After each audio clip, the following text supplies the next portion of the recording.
Olá, bom dia, paz do Senhor Jesus.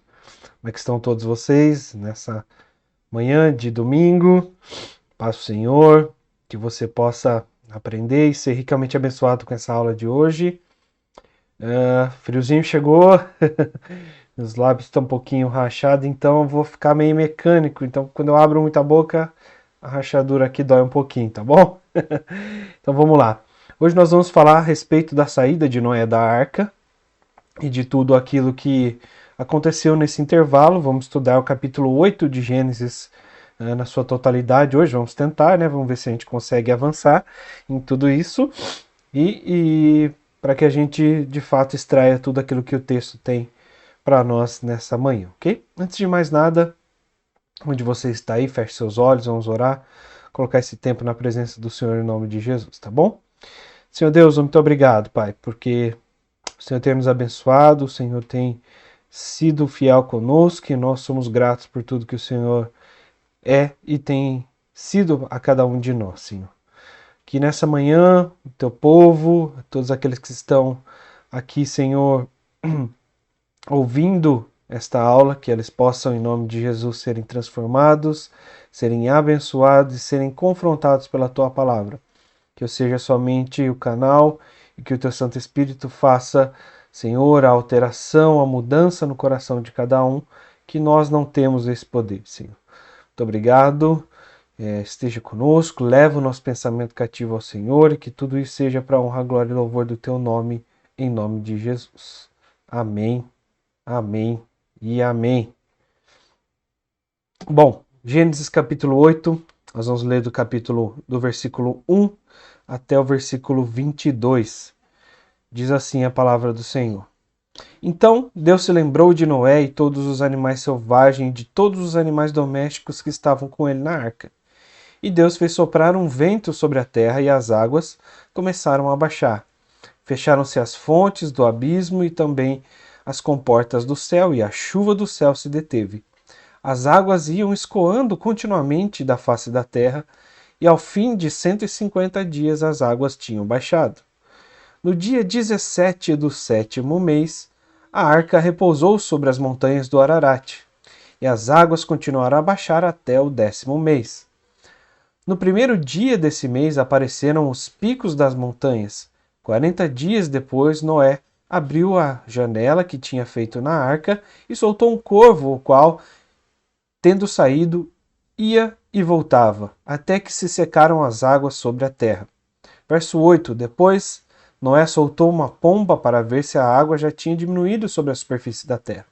Mas a pomba, não achando lugar para pousar os pés, voltou para junto de Noé na arca, porque as águas ainda cobriam a terra. Noé então estendeu as mãos, pegou a pomba e recolheu consigo na arca e a trouxe de novo para dentro da arca. Verso 10. Noé esperou mais 7 dias e de novo soltou a pomba para fora da arca. À tarde, ela voltou a ele, trazendo no bico uma folha de oliveira.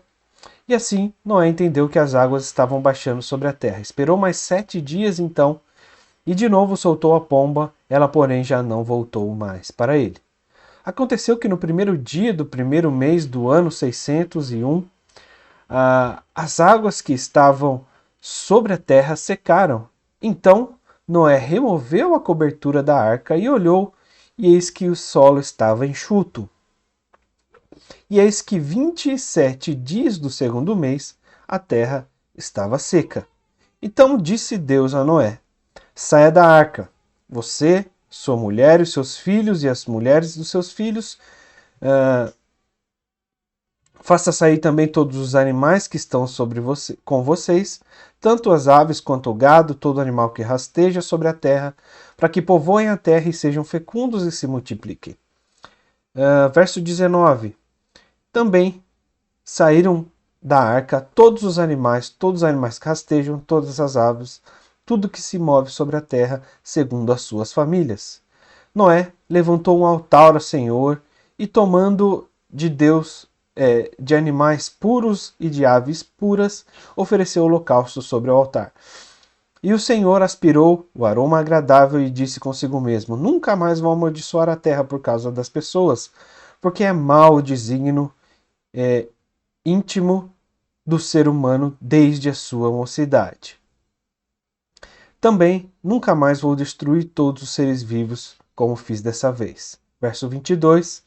Enquanto durar a terra, não deixará de haver semeadura e colheita, frio e calor, verão e inverno, dia e noite. Então esse é o texto a qual nós vamos meditar nesta manhã, para que a gente converse um pouquinho a respeito dele, ok? Nós vimos então nas aulas anteriores que a justiça de Deus se manifestou através do dilúvio, através de tudo que Deus tinha preparado então para Noé, né? A gente viu que Deus tinha um plano para o homem desde Adão, e o homem ele acabou pecando, desobedecendo a Deus em tudo aquilo que ele de fato tinha que fazer de acordo com os mandamentos de Deus, né? Então, as gerações acabaram se misturando, aquela geração que Deus, lá em Gênesis 3,15, diz que colocaria inimizade entre a descendência da mulher e a descendência do homem, e elas acabaram se misturando ali no capítulo 6, né? No capítulo 7, então, a gente vê que o mal era contínuo e continuamente o coração do homem estava naquele local ali, se perdendo daquilo que Deus havia estabelecido. Muitas coisas haviam se transformado já diante daquele período, né? A violência, os homens valentes, os gigantes, né?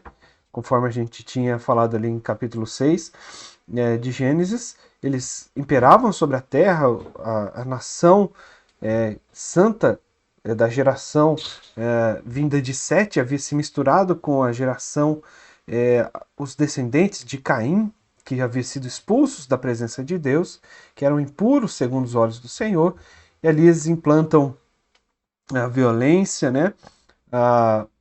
Não consideram mais a monogamia, pegam mais de uma mulher, entre outras coisas. Então, o mundo estava um caos e o mal, o coração do homem era mau e continuamente, diz a palavra do Senhor. Então, a palavra de Deus diz que Deus deu 120 anos para que o povo se arrependesse. Essa pessoa responsável por pregar e falar a respeito do arrependimento seria Noé. Diante disso, Noé, em 100 anos, em 120 anos, ele prega o arrependimento a respeito de que eles deveriam se converter dos seus maus caminhos, né? Parar de fazer essas coisas que não agradavam a Deus, porque Deus mandaria um dilúvio, e somente aqueles que entrariam na arca seriam salvos, e era a oportunidade que eles tinham de se salvar, né? A palavra de Deus nos diz que Noé foi zombado, que ele não conseguiu que os corações se movessem para entender o plano de Deus. E enfim, então, depois de 100 anos, Deus manda fechar as portas da arca e manda o dilúvio. Foi isso que nós vimos na semana passada. O dilúvio então foi enviado, as águas destruíram toda a humanidade, os animais e tudo que estavam pela frente, e choveu por 40 dias e 40 noites, né, dizimando todos aqueles que estavam sobre a face da terra, com exceção daqueles que estavam ali na arca, né? Deus então ele mostra a sua misericórdia através do salvamento de Noé e da sua família e todos os animais que estavam ali na arca. Desculpe, alguém fazendo uma queimada aqui perto de casa, então tá vindo um cheiro de fumaça aqui, desculpe. Então, retornando aqui, Deus então mostra a sua misericórdia para com Noé e com todos os animais que ali estavam, e diante disso hoje a gente vai ver que esse relato continua, né, a respeito do desenvolvimento do texto bíblico, aqui no capítulo 8, a respeito do dilúvio, né? E a gente vai poder dividir essa abordagem aqui do capítulo 8 em 4 partes. As 4 partes são 4 blocos para que a gente estude um pouquinho mais separado e veja todos os detalhes a respeito deste texto, ok? Primeiro bloco, primeiro ponto que nós vemos aqui é a narração de Moisés de que as águas estavam de fato baixando depois de que a devastação havia já sido feita na face da terra, né? No verso 1, aqui Deus tem um ensejo aqui, né? Onde Deus então se lembra de Noé, né? Mas antes disso, esse relato que nós vemos aqui do capítulo 1, do versículo 1 até o versículo 5, ele é um relato pacífico, né? Onde a esperança ela começa a retornar ao coração. Não tem mais aquelas palavras de justiça, de que as coisas seriam devastadas, que as coisas aconteceriam. Não, começa a dizer que a justiça de Deus já tinha acabado, né? E de que então o relato retoma a esperança de que as águas estavam baixando e logo a rotina recomeçaria através de Noé, né? Só um parêntese quanto a isso, né? No verso 1 aqui, o curioso é que o texto diz que Deus se lembrou de Noé, né? Deus, ele, antes de iniciar esse capítulo, né, na narrativa anterior do capítulo 7, Deus estava focado em trazer o seu juízo, trazer a sua justiça, trazer tudo aquilo que diante dele representava uma afronta. Então ele queria destruir toda a terra. O juízo de Deus estava sendo enfocado naquele momento, né? E ao falarmos aqui que então Deus se lembrou de Noé, como se ele, puxa, eu já terminei o que eu tinha que fazer, tudo que eu tinha que destruir sobre a face da terra, eu terminei, né? Então, ele se lembra de Noé, como se naquele momento já fosse suficiente de destruição, né? Então ele volta à sua mente e fala com Noé, ele se lembra de Noé. E aqui só fazendo um parênteses, isso aqui novamente esse texto, ele se trata de um antropomorfismo. O que significa isso? Esse antropomorfismo, ele é aquela característica humana que a gente dá para Deus, para que nós mesmos possamos entender o que é que ele está fazendo naquele momento. Deus nunca se esqueceu, ele nunca fugiu do seu propósito. Pelo contrário, né? Todas as coisas estão sobre as suas mãos, todas as coisas estão sobre o seu domínio. Ele jamais se esqueceu. É como se a gente se lembrasse, para que nós entendamos o agir de Deus diante da sua plenitude, da sua eternidade, né, de que nada foge ao seu controle. Porém, é como se a gente estivesse focado em fazer uma coisa e se lembrasse que tinha outra coisa para fazer, para que nós entendamos isso. Deus não tem memória, Deus não tem um corpo, ele não tem uma mente para se lembrar. Né? É uma apropriação que nós fazemos antropológica para um Deus que é eterno. Por isso é um antropomorfismo, ok? Já falei isso algumas vezes, de acordo com os outros textos, isso já apareceu algumas vezes, principalmente na criação, e isso é importante para nós entendermos nesta hora, ok? Então Deus ele não se esquece, não se desfoca ou qualquer outra coisa dessa natureza. Então Deus se lembra de Noé e também dos animais, mostrando que ele tem um carinho, uma afeição, né, por toda a sua criação.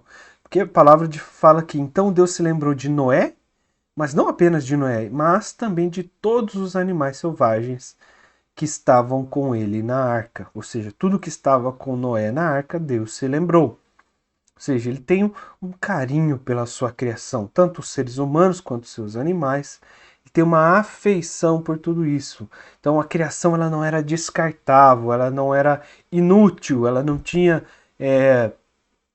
não que ela não existia mais ou não tinha mais nenhuma utilidade, né? Mas apenas elas receberam o devido juízo de Deus diante de toda a sua corrupção através do pecado, né? Então, isso nos acende um alerta aqui, né?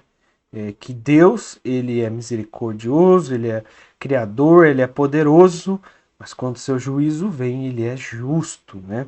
Seu juízo, ele de fato cumpre aquilo que ele estabelece. E a palavra de Deus diz que ele dizimaria toda a humanidade, né?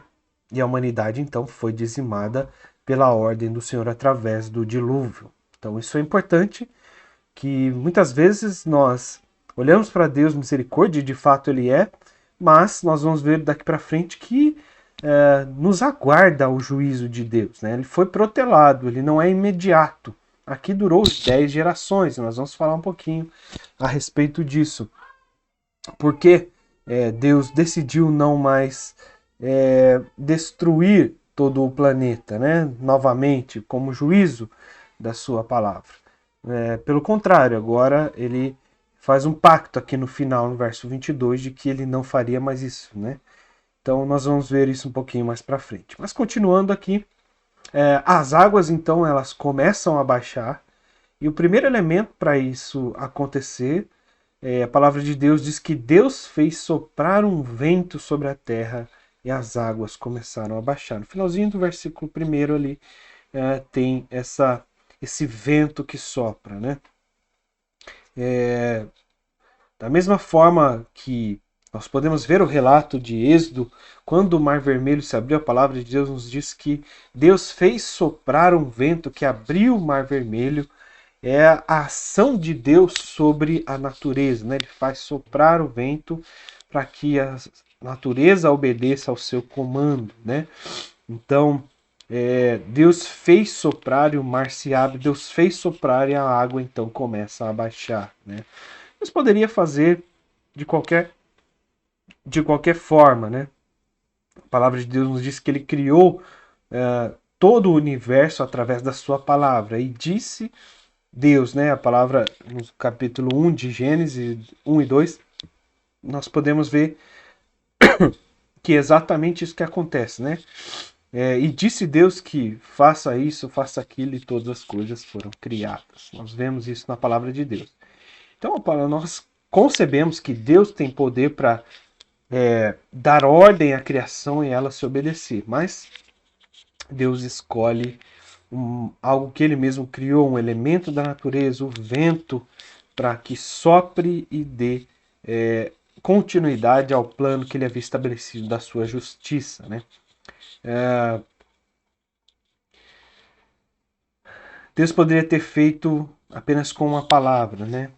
Deus criou tudo, poderia ter ordenado e as águas baixariam, mas Deus também age no ordinário, ou seja, na ordem, nos elementos, na física.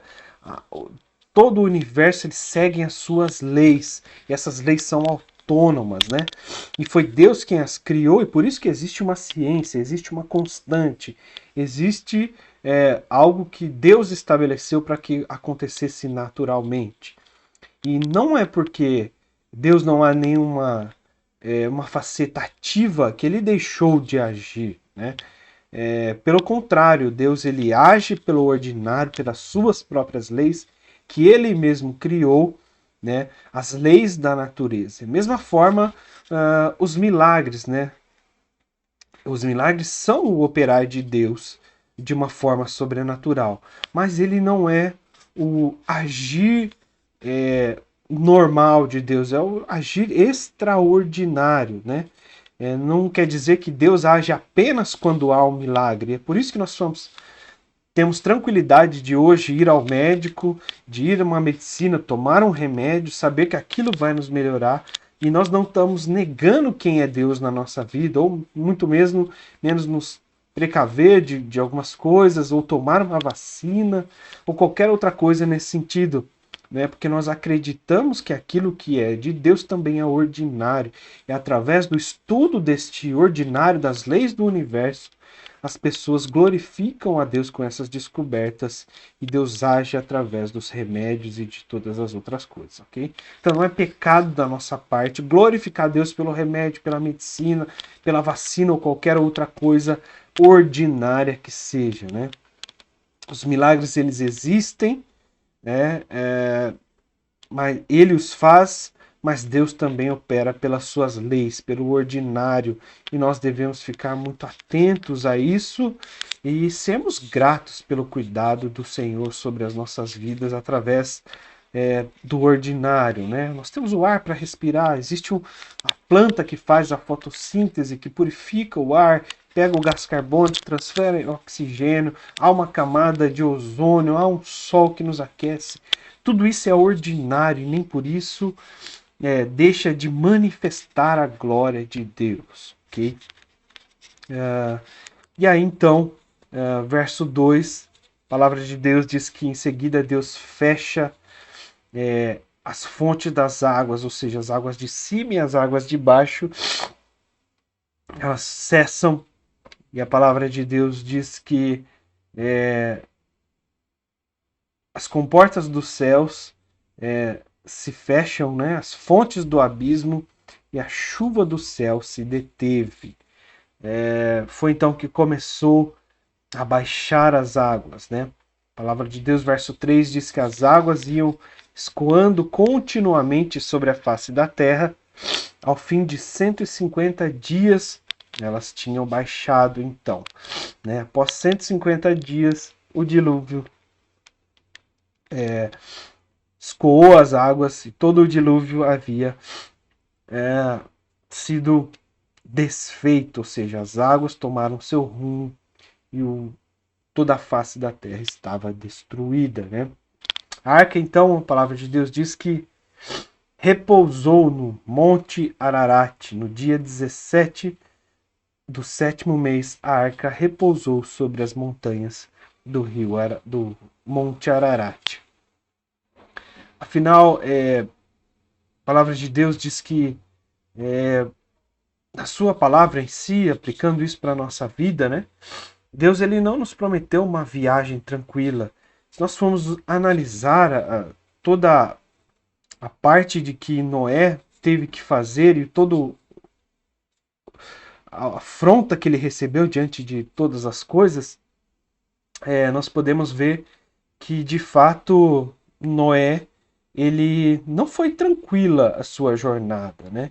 Mas a sua chegada, o repousar aqui da arca, foi tranquilo no Monte Ararat, né? Então, Deus não nos prometeu uma viagem tranquila, Ele nos prometeu uma chegada segura. Então, você que está aí muitas vezes falando, Deus, por que isso está acontecendo com a minha vida? Nossa, as coisas não param, há muita dificuldade, há muitas coisas. Deus não nos prometeu uma viagem tranquila. A palavra de Deus nos diz que neste mundo nós teríamos aflições, mas tem de bom ânimo, porque Ele venceu. Ou seja, nele, no final, nós vamos encontrar paz. E foi isso que aconteceu aqui com Noé e a arca e todos que estavam ali, né? Foi turbulenta a coisa, né? Imagina chuvas por 40 dias, como isso se mexia, como isso fazia com que as coisas ficassem turbulentas. As incertezas da família de Noé a respeito de todas as coisas, como seria dali para frente, mas Deus faz com que a arca repouse ali no final, ali no Monte Ararat. Né? Monte Ararat é uma espécie de cordilheira, uma cadeia de montanhas. E isso fica ali próximo da Turquia, em fronteira ali com a Armênia hoje, né? Há muita especulação científica a respeito de foi achado ali, enterrado sobre não sei quantos metros, uma parte da arca e tudo mais. Mas não temos nenhuma evidência científica que comprovam nenhuma dessas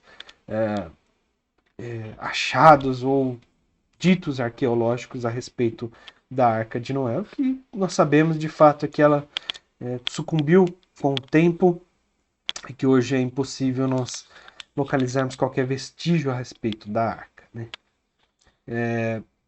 Um aspecto importante é que o escoamento da água aqui ela representa o abrandamento da ira de Deus. Né?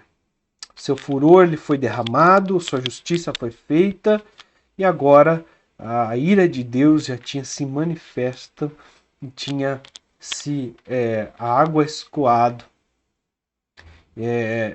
para recomeço então de um novo mundo, ok? Nós vamos então para a segunda parte aqui dessa descrição desse texto, né? Segundo bloco deste texto que nós vamos ver aqui do verso 6 ao 12. quando fala então que esse dilúvio começa a cessar, ele começa a terminar, né? E aqui nós temos o registro da estratégia de Noé para a saída pela arca, né? No verso 6 ali, ele diz que 40 dias depois Noé abriu a janela da arca, né? Então essa janela, que era a única que Deus havia dito para que Noé o fizesse, de fato ele começa então a olhar o estacionamento ali daquela arca no Monte Ararat, mas o curioso é que ele não sai da arca por nenhum momento. Ele viu que poderia as coisas já estarem bem, mas ele prefere esperar a ordem do Senhor. Isso é curioso, nós vamos ver um pouquinho mais de detalhes aqui, tudo isso. Então, verso 7 diz que ele soltou um corvo, né?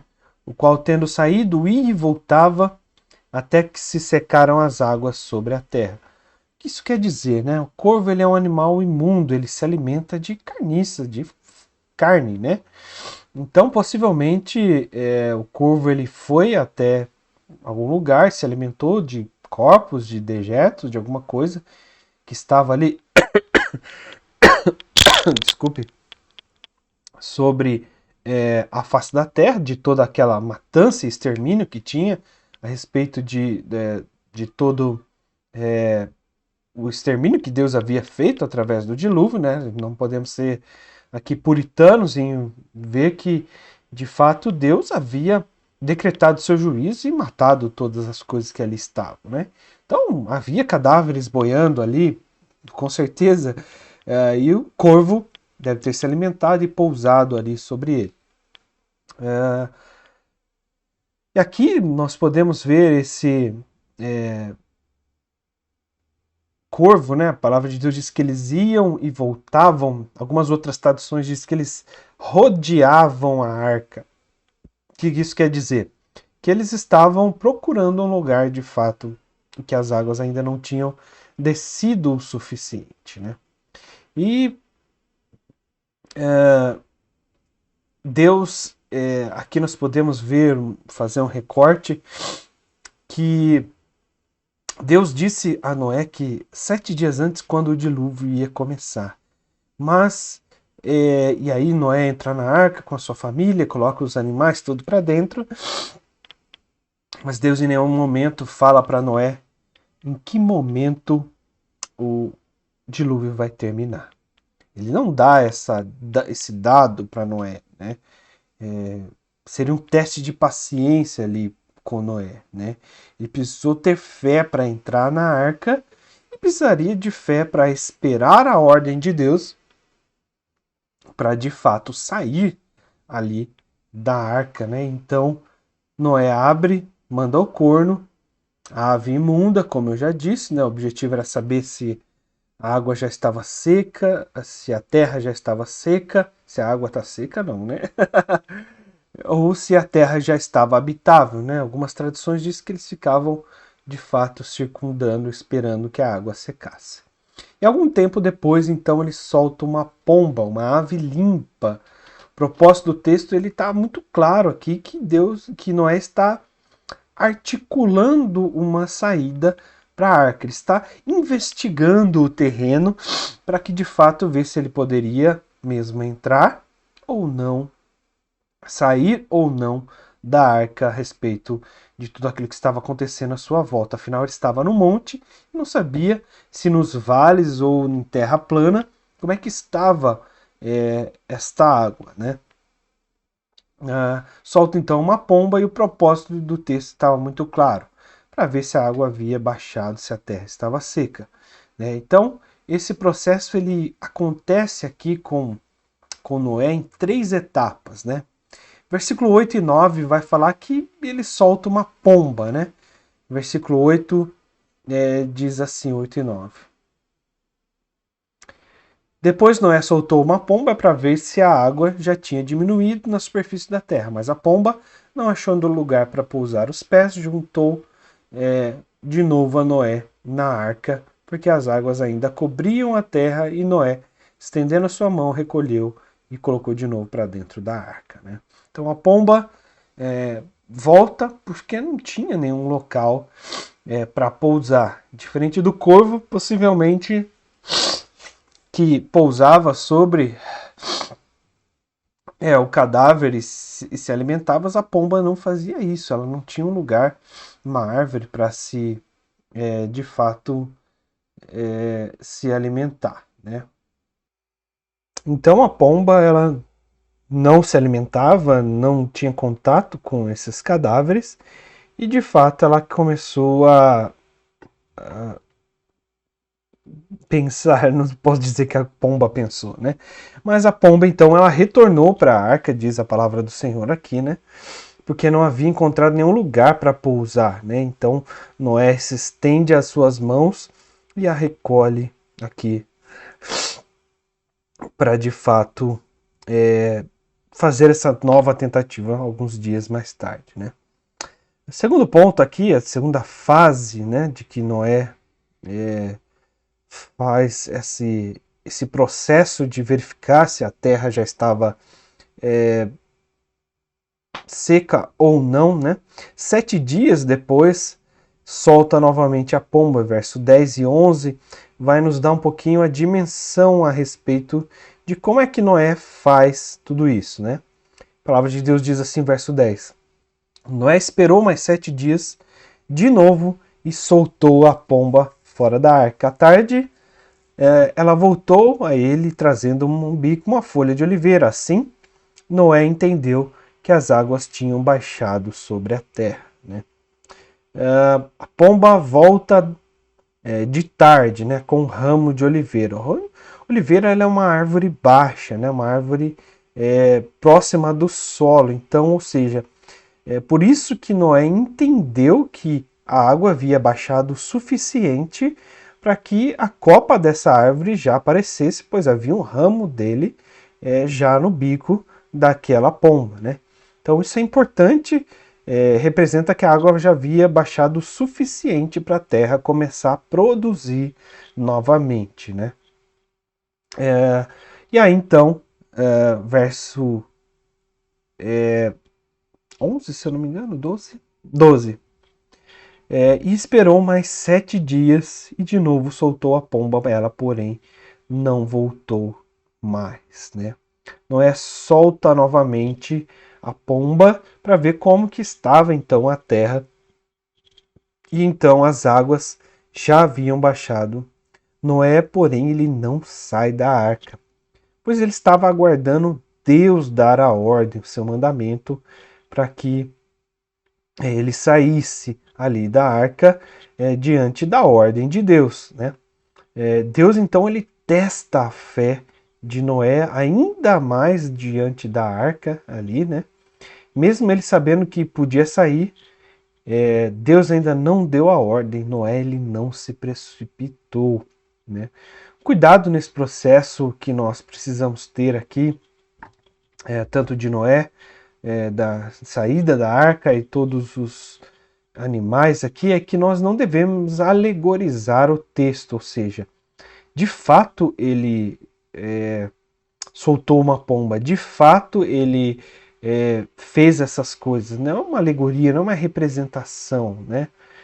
Procurar sentido no texto que não tem base no autor e no texto, isso é um mecanismo muito fácil para que a gente faça heresias a respeito da palavra de Deus, né?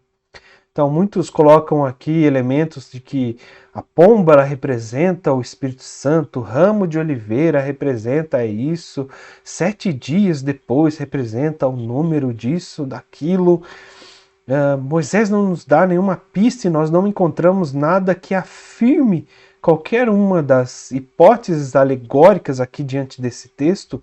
Alegóricas são que eu extraio do texto e ele não tem um real significado, tanto para quem ele foi escrito, quanto num texto posterior, confirmando tudo isso, ok?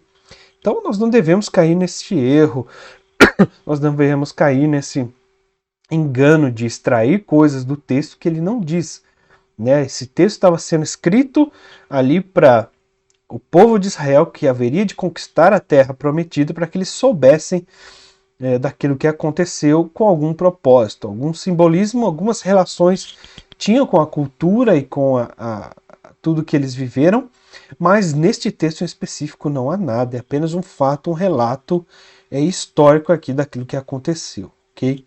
Então, nós devemos nos ater ao texto, ao seu interlocutor, ou seja, para quem ele foi escrito, e na revelação daquilo que o escritor nos diz, de que Moisés nos diz aqui. Ele diz que ele mandou a pomba e depois o corvo significa que era o pecado, enfim, há muitas aplicações, há muitas viagens a respeito deste texto aqui, e nenhuma delas encontra base na própria Bíblia e se torna alegoria, que, ou seja, inverdades, um pouquinho para se tornar uma heresia, algo que vai contra o Senhor, ok? Então não devemos ficar muito atentos para não cometermos este erro, ok?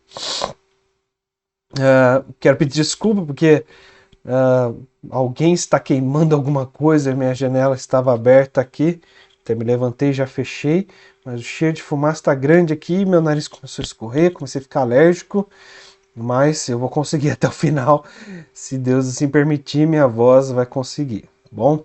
Então fiquei complicado aqui da alergia e essas pessoas aqui, meus vizinhos, eu olhando aqui pela janela um pouquinho, há uma névoa branca de fumaça aqui, não sei se alguém está queimando alguma coisa aqui por perto ou mais de uma pessoa, mas está complicado aqui. Mas voltamos aqui ao texto, voltamos aqui a isso que Deus nos colocou aqui neste momento, né? Então, capítulo 8, verso 13, daqui então temos o terceiro bloco, que então é aquilo que Noé estava esperando, e Moisés relata isso aqui diante de tudo aquilo que Deus estava planejando neste momento aqui neste texto, né? O terceiro bloco se trata da permissão, então, que Deus faz a respeito exatamente de Noé sair da arca, né? Do verso 13 ao 19 aqui vai tratar deste assunto, né? E chega então o grande momento, né? O grande momento em que Deus ordena a saída de Noé da arca, né? Já foi passado a destruição, já foi passado, as águas baixaram, e é o momento de que de fato Noé saia da arca, né? As águas elas haviam secado no verso 13 por completo, né? 10 meses e 15 dias eles passaram na arca, né? Noé então ele contemplava a terra seca, verso 13 e 14. Né? Noé removeu a cobertura da arca e olhou, e eis que o solo estava enxuto, e os 27 dias do segundo mês a terra estava seca. E aí então, verso 15, Deus dá a ordem, né? Saia da arca, você, sua mulher, seus filhos e os animais. Né? Então eles ficaram ali 12 meses, um ano na arca. Entraram quando Noé tinha 600 anos e saíram aqui, essa referência está lá em Gênesis capítulo 7, verso 6, e saíram quando Noé então completou 601 anos, né? A Bíblia é bem direta em falar tudo isso, ele passou um ano dentro dessa arca, né? Todos então saem da arca, esse trecho aqui do verso 16 até o verso 19. Deus então dá um mandamento no verso 17 aqui, para que aconteça, assim como ele deu um mandamento quando ele cria o homem, a mulher e os animais, para que eles se multipliquem e sejam fecundos, essa ordem ela se repete aqui no versículo 17. É como se Deus refizesse novamente a terra e reiniciasse dando a ordem então aqui a Noé, sua família e todos os animais, né? Verso 17 diz assim: faça sair todos os animais da terra, que eles sejam fecundos e nela se multipliquem, né? Por isso que Deus mandou colocar um macho e uma fêmea, para que eles se multiplicaram. Por isso em pares, né? Para que houvesse continuidade. A forma de Deus propagar uma espécie é essa, macho e fêmea. Esse é o padrão de Deus, né? Só é possível dessa forma, né? Noé então obedeceu a Deus no verso 18 e 19. Aqui saiu, pois, Noé com seus filhos, verso 18, e a sua mulher e a mulher de seus filhos, e também saíram da arca todos os animais, todos que rastejam, todos os domésticos, todos eles segundo a sua família, né? E os animais saíram e os soltou, recriando então um novo começo, não mais num ambiente controlado, criado por Deus, mas sendo guiado pelo ordinário, pelas leis que Deus dá. Então, a partir daqui, o extraordinário de Deus, em função da decadência do homem, ele não é mais visto, não é mais o comum. Deus, então, ele dá um passo para trás para que, de fato, ele deixe as leis que ele implantou na natureza sejam o sustento da vida dos seres humanos. Ele não vai diretamente produzir tudo isso, fazer novamente um jardim ou qualquer outra coisa. O ordinário de Deus, ele começa de fato aqui a imperar, e o extraordinário de Deus é quando de fato nós, ou aqueles que estavam ali, encontram graça aos olhos do Senhor, ok? Aí então nós vamos para o quarto e último bloco aqui deste texto, não menos importante, né? Do verso 20 até o verso 22, né? A palavra de Deus diz aqui no verso 20 que Noé então saiu da arca e levantou um altar ao Senhor. Deus então ele recebe o culto oferecido por Noé, né? Noé constrói a arca, constrói o altar a sair da arca, no pé da montanha, possivelmente feita de algumas pedras que ali estavam, ou mesmo de barro, e consagra o altar ao Senhor, em sinal da sua gratidão por ter sido salvo, por ter sido poupado daquela chacina e da destruição de todo o universo, né, naquele momento, e da sua devoção a Deus. Ele fez isso. Isso é importante a gente anotar aqui e se atentar, antes mesmo de fazer a sua casa, antes mesmo de plantar, antes mesmo de procurar alimento ou qualquer coisa que dizia respeito ao seu sustento, à sua sobrevivência ali naquele novo mundo, né? E isso nos mostra o porquê Noé foi escolhido para entrar na arca, né? Quanto ele amava a Deus e como amar a Deus estava em primeiro lugar para Noé.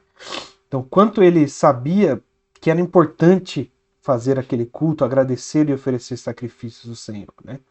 Um ano de confinamento, um ano dentro da arca, um ano de lockdown aí, né? Nós estamos quase 2 anos aqui, um novo mundo pela frente, muitas coisas para se preocupar, para reconstruir, para planejar. O que ele fazia primeiro, né? Tanta coisa para fazer no mundo que não tem nada. E a primeira coisa, ele se rende ao Senhor, ele adora o Senhor. E esta era a sua prioridade. Ele agradece a Deus pelo livramento, levanta um altar e oferece um sacrifício.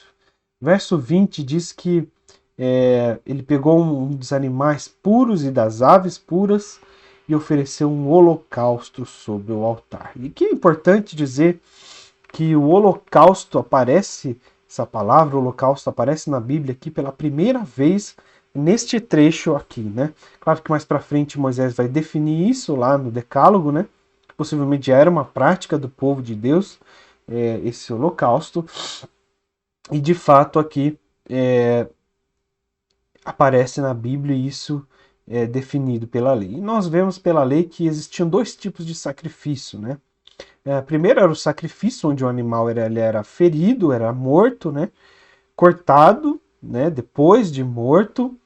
Algumas partes ficavam para o sacerdote, outros ficavam para os adoradores, os levitas, que cuidavam do templo e de toda a parte operacional ali.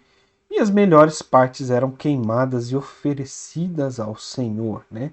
E existia o holocausto, onde o animal todo era oferecido ao Senhor e era queimado por inteiro até que não sobrasse mais nada e ofertado a Deus, né? texto diz que Noé pegou animais puros, aves, animais, e ofereceu um holocausto ao Senhor, né? E aí no verso 21 nós vemos que essa atitude de Noé, ela redunda em Deus se agradar dele. Verso 21 diz que o Senhor aspirou o aroma agradável e disse consigo mesmo, ou seja, o Senhor se agradou, né? Mais um antropomorfismo aqui. Ele aspirou um aroma agradável. Deus, ele não tem narinas, né? Ele não é um ser humano.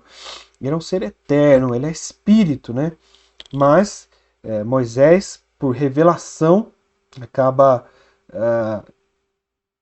escrevendo e detalhando isso para que nós possamos entender qual foi o sentimento de Deus naquele momento, né? Ele aspirou, né? Ele era um aroma agradável, ou seja, ele se agradou de tudo aquilo. Mas uma expressão, aqui é que no verso 21 tem uma expressão que disse consigo mesmo. Então, Deus aqui, mais uma vez, por revelação, né? Revela a Moisés, mas ele não diz isso a Noé. Era um pensamento de Deus, é algo que uma decisão que ele tomou, algo que ele não revelou, não disse a Noé naquele momento ali, que é o finalzinho do verso 21, que diz assim: Nunca mais vou amaldiçoar a terra por causa das pessoas, porque é mau o desígnio íntimo do ser humano desde a sua mocidade. Também nunca mais vou destruir todos os seres vivos como fiz dessa vez. Então Deus não revelou isso para Noé. Ele não disse isso. Isso foi dito para Moisés sobre uma visão sobrenatural, com toda certeza, diante daquilo que Deus havia ordenado para que ele escrevesse para aquele povo, né? Então, em linhas gerais, essa decisão seria de fazer um outro dilúvio, né? Dentro da presciência de Deus, essa decisão já havia sido tomada, mas ela é revelada apenas aqui com Moisés, e Noé não sabia desta decisão, de fato, né? E aqui o fato é que não iria mais destruir o mundo, e nós entendemos aqui que é com água, né? Há algumas outras interpretações diante disso, né? No verso 21 e 22, nunca mais vão amaldiçoar a terra por causa das pessoas, né? Se refere ao dilúvio e não uma revogação da maldição da terra pelo pecado de Adão, que Deus lá no início, como o castigo de Adão, Deus amaldiçoa a terra, né? Há algumas interpretações que de fato entendem que Deus revogou aqui alguns comentários, alguns teólogos, alguns estudiosos dizem que cabe neste texto esta relação, porém a interpretação mais provável é que seja em alusão à destruição pela água através do dilúvio, ok? Nunca mais vou destruir todos os seres vivos como fiz dessa vez. Ou seja, nunca mais vou enviar um dilúvio de proporções como esta para destruir a humanidade e os seres vivos, né? E aí continua o texto, versículo 22. Enquanto durar a terra, não deixará de haver semeadura, colheita, frio, calor, verão, inverno, dia e noite. Então a decisão é que a manutenção do mundo vai continuar em função da misericórdia de Deus e que há uma ordinariedade, ou seja, o universo respeita as leis que Deus criou ao fazer todo este universo para funcionar. Então, estas leis estão, e Deus aqui faz uma aliança com Noé de que isso vai perdurar. Então, porque existe amanhã, nós podemos fazer plano, porque nós sabemos que o inverno está acabando, que nós vamos programar uma viagem para o verão para ir para a praia, né? Porque o mundo segue uma ordem que foi estabelecida por Deus, e ele garante esta ordem, por isso nós podemos fazer os planos para a próxima estação, a regularidade do universo estabelecida pelo Criador, né? E a última parte aqui, não menos interessante, né? Diante de só continuando um pouquinho antes de ir para essa última parte, Jeremias vai falar dessa aliança do dia e da noite, né? Dessa ordinariedade, né? Jeremias 33, 25 diz assim: assim diz o Senhor, se a minha aliança com o dia e com a noite não permanecer, e não mantiver as leis fixas dos céus e da terra, então também rejeitarei as descendentes de Davi, Jacó, meu servo, papapá. E o texto continua, né? Então Deus estabelece aqui esta aliança com a ordinariedade, com a continuidade do universo através das suas leis e não mais regidas pelo extraordinário, pela sua palavra, e por tudo aquilo que ele deu para o homem, assim como lá no Éden, que Deus estaria presente, falava com Adão e com todos ali, né? Então Deus deixa a humanidade, porém a acompanha de uma distância um pouco maior. E a gente pode ver isso um pouquinho mais para frente aqui na palavra de Deus, ok? Então, esta é a aliança, né? A causa para essa decisão é essa aliança, porque é mal o desígnio íntimo do ser humano desde a sua mocidade. Ou seja, o coração do homem é mau desde a sua queda, né? E aqui, essa última parte, ela nos dá um pouquinho, algumas referências a respeito da nossa vida cristã. Hoje a gente já está caminhando aqui para o final, ok? Então, só mais alguns minutinhos, já vamos encerrar. Então, há duas traduções possíveis para esse texto aqui, né? A maioria das Bíblias e de toda a interpretação gira em torno dessa última frase aqui, por que é mal o desígnio no íntimo, né? Indica, pela maioria das Bíblias de versão Almeida, né? Corrupção, impossibilidade de regeneração do coração humano. Então, sempre é mal e isso continuamente, né? Então é como que se Deus, a cada 10 gerações, tivesse que fazer um dilúvio, fazer com que a justiça de Deus fosse implantada sobre a terra, né? Sobre o mundo, para trazer o seu juízo sobre a terra, né? Porque o mal ele é contínuo e ele cada dia vai aumentar e a cada dia mais, né? Crescente no coração a cada humano, né? E o ponto aqui é que nem sempre o juízo ele serve de alteração de uma realidade, né? E nós vemos muitas vezes com os nossos filhos, né? Se a gente bate neles, nem sempre eles mudam de atitude, né? Ou seja, quando nós trazemos juízo sobre os nossos filhos, nem sempre eles mudam de atitude. Muitas vezes a gente reforça o comportamento, né? Tipo, se a minha mãe não quer que eu faça isso, eu vou fazer mesmo assim porque ela não gosta, né? Enfim, é só um exemplo, né? Mas o ponto aqui é que Deus deu o juízo ao povo e mesmo assim nós vamos ver um pouquinho mais para frente que um dos filhos de Noé, mesmo passando por todo esse juízo, sendo poupado de tudo isso, ele se desvia dos caminhos do Senhor, esquece tudo que ele passou até aqui. O importante é que ele está salvo e agora ele quer fazer aquilo que ele quer, né? Ele não quer obedecer a Deus, né? Então o juiz ele acaba não mudando o coração, né? E aí há uma outra tradução possível que, ao invés do porquê o coração é mau, o desígnio, uma tradução que algumas poucas Bíblias trazem, que talvez caiba melhor nesse texto, embora o mal, o desígnio do coração, né? Embora, ou seja, embora mesmo que o coração continue sendo mal, Deus continua tendo um plano, mesmo assim, Deus vai usar de misericórdia, continuará o seu plano, o descendente da mulher, embora o coração do homem seja corruptível, embora o seu desígnio seja mau desde a mocidade, o descendente da mulher ainda virá, o plano de Deus ainda estará em execução, para que haja uma possibilidade de redenção, de alteração dessa realidade, de cortar o mal pela raiz, né? O mal do coração.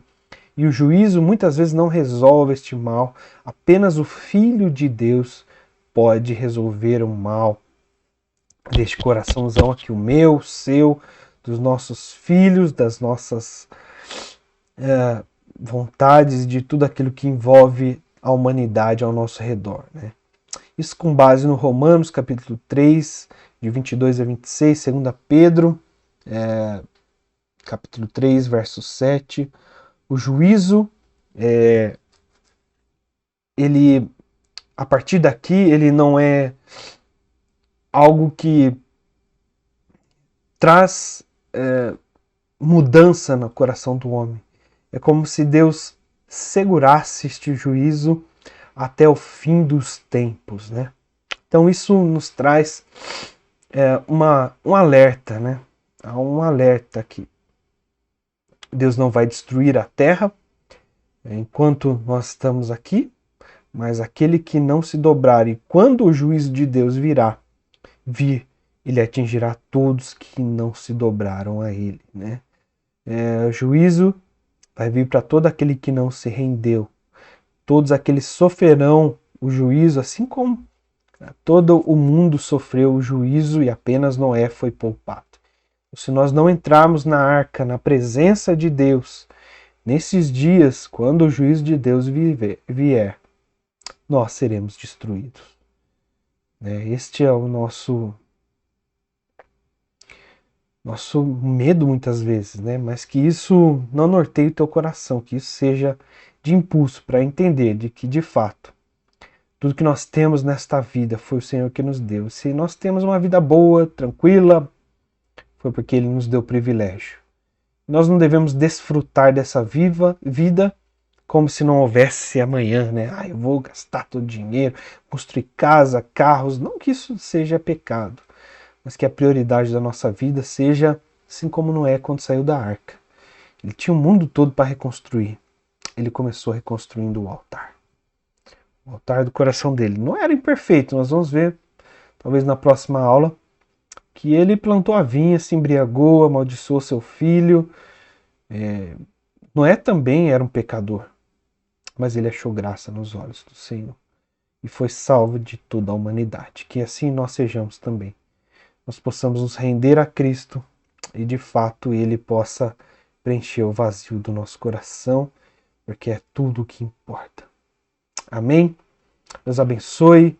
Semana que vem nós continuamos aqui com a história e que em nome de Jesus você possa continuar a ser abençoado. Até semana que vem. Tchau!